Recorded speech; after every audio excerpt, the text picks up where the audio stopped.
Hello friends, મારી YouTube channel કલ્પના home કિચનમાં આપનું સ્વાગત છે। આજે હું તમારી સાથે શેર કરીશ સવારની ભાજી અને મગની દાળનું શાક। તેના માટે મેં આજે મગની દાળ છે તેને 2 કલાક પલાળેલી છે અને તેને સારી રીતે ધોઈ લેવાની છે। અને આ જે સવારની ભાજી છે તેને પણ કટિંગ કરી અને 2-3 પાણીએ ધોઈ લેવાની છે।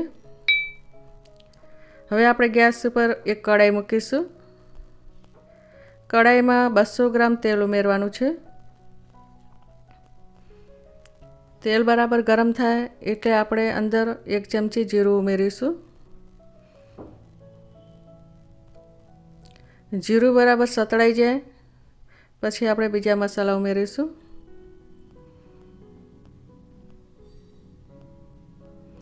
આવી રીતે જીરું બરાબર સતળાઈ જાય પછી આપણે લસણ અને આદુની પેસ્ટ ઉમેરવાની છે। તેને પણ આપણે બરાબર સાતળી લઈશું।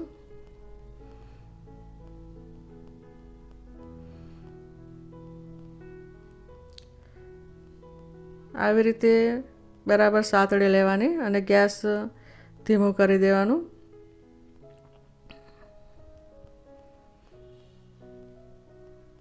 હવે હિંગ ઉમેરવાની છે 1/2 ચમચી।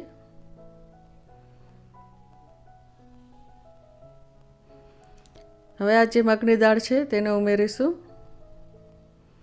આ મગની દાળને આપણે આ તેલના અંદર જ બરાબર ચડાવવાની છે। એમાં ડબલ પાણી ઉમેરવાનું છે અને તેલના લીધે બરાબર ચડી જાય છે અને ઉભરાતી પણ નથી। એને જે ઉભરો આવતો હોય તો પણ બહાર નથી નીકળતો તેલના લીધે, તો આપણે આ તેલમાં જ ચડાવવાની છે।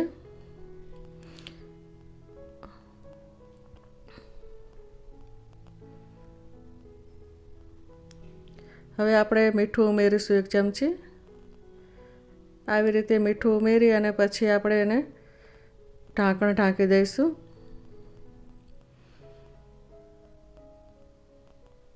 7 મિનિટ આપણે આજે મગની દાળને ચડવા દઈશું। 7 મિનિટમાં આ જે મગની દાળ છે એ ચડી જાય છે, કારણ કે આપણે એને પલાળેલી છે 2 કલાક એટલે।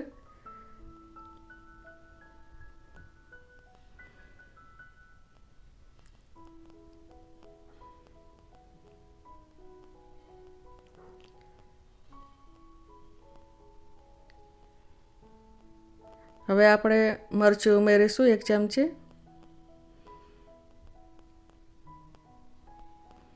1 ચમચી હળદર અને 1 ચમચી ધાણા જીરું,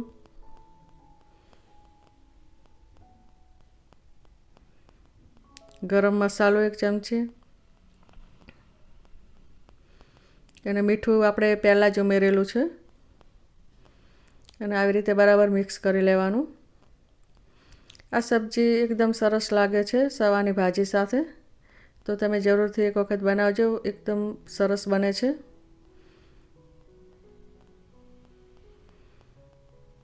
અને 4-5 જણ માટે આ સબ્જી તૈયાર થાય છે।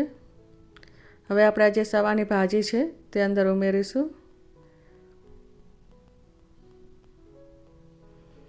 અને આવી રીતે આપણે સવાની ભાજી ઉમેરીને બરાબર મિક્સ કરી લેવાનું।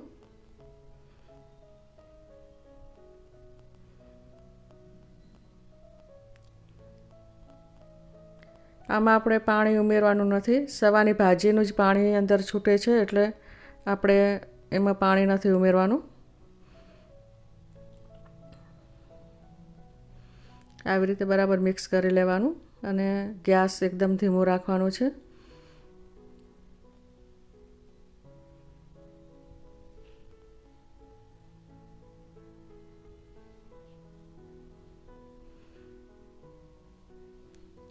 આવી રીતે બરાબર મિક્સ કરતા રહેવાનું।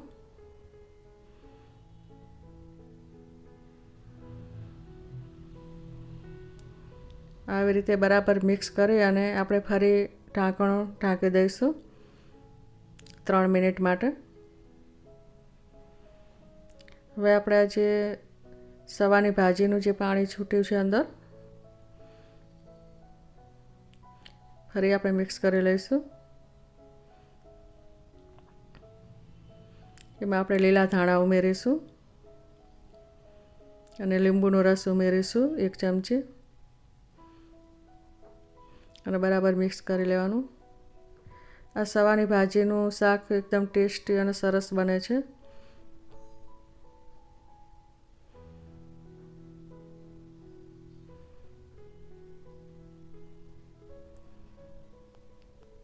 આવી રીતે આપણે બરાબર મિક્સ કરી લેવાનું. આ પરોઠા સાથે રોટલી સાથે સારું લાગે છે આ શાક. જેને ના ભાવતું હોય તેને પણ આ શાક ભાવે છે સવાની ભાજીનું. હવે આપણે જે કેપ્સિકમ લાલ મરચું છે તે ઉમેર્યું. જે ઓપ્શન છે, જો હોય તો ઉમેરવાનું, ના હોય તો પણ ચાલે.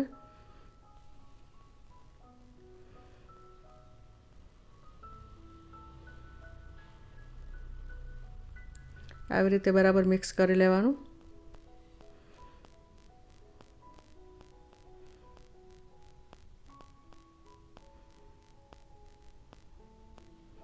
હવે આપણે ફરી એક ઢાંકણ ઢાંકી દઈશું 2 મિનિટ માટે, કે જેનાથી બધા જ મસાલા આપણે ચડી જાય.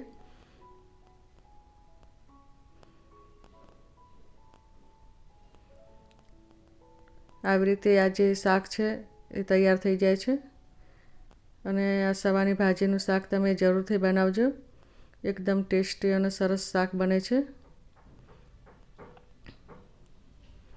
અને આવી જ રીતે મારી રેસીપી જોવા માટે મારી ચેનલની રેસીપી જરૂરથી જોજો તમે. અને નવા હોય તો સબસ્ક્રાઈબ પણ કરજો. તો ફ્રેન્ડ્સ, આ શાક તૈયાર થઈ ગયું છે.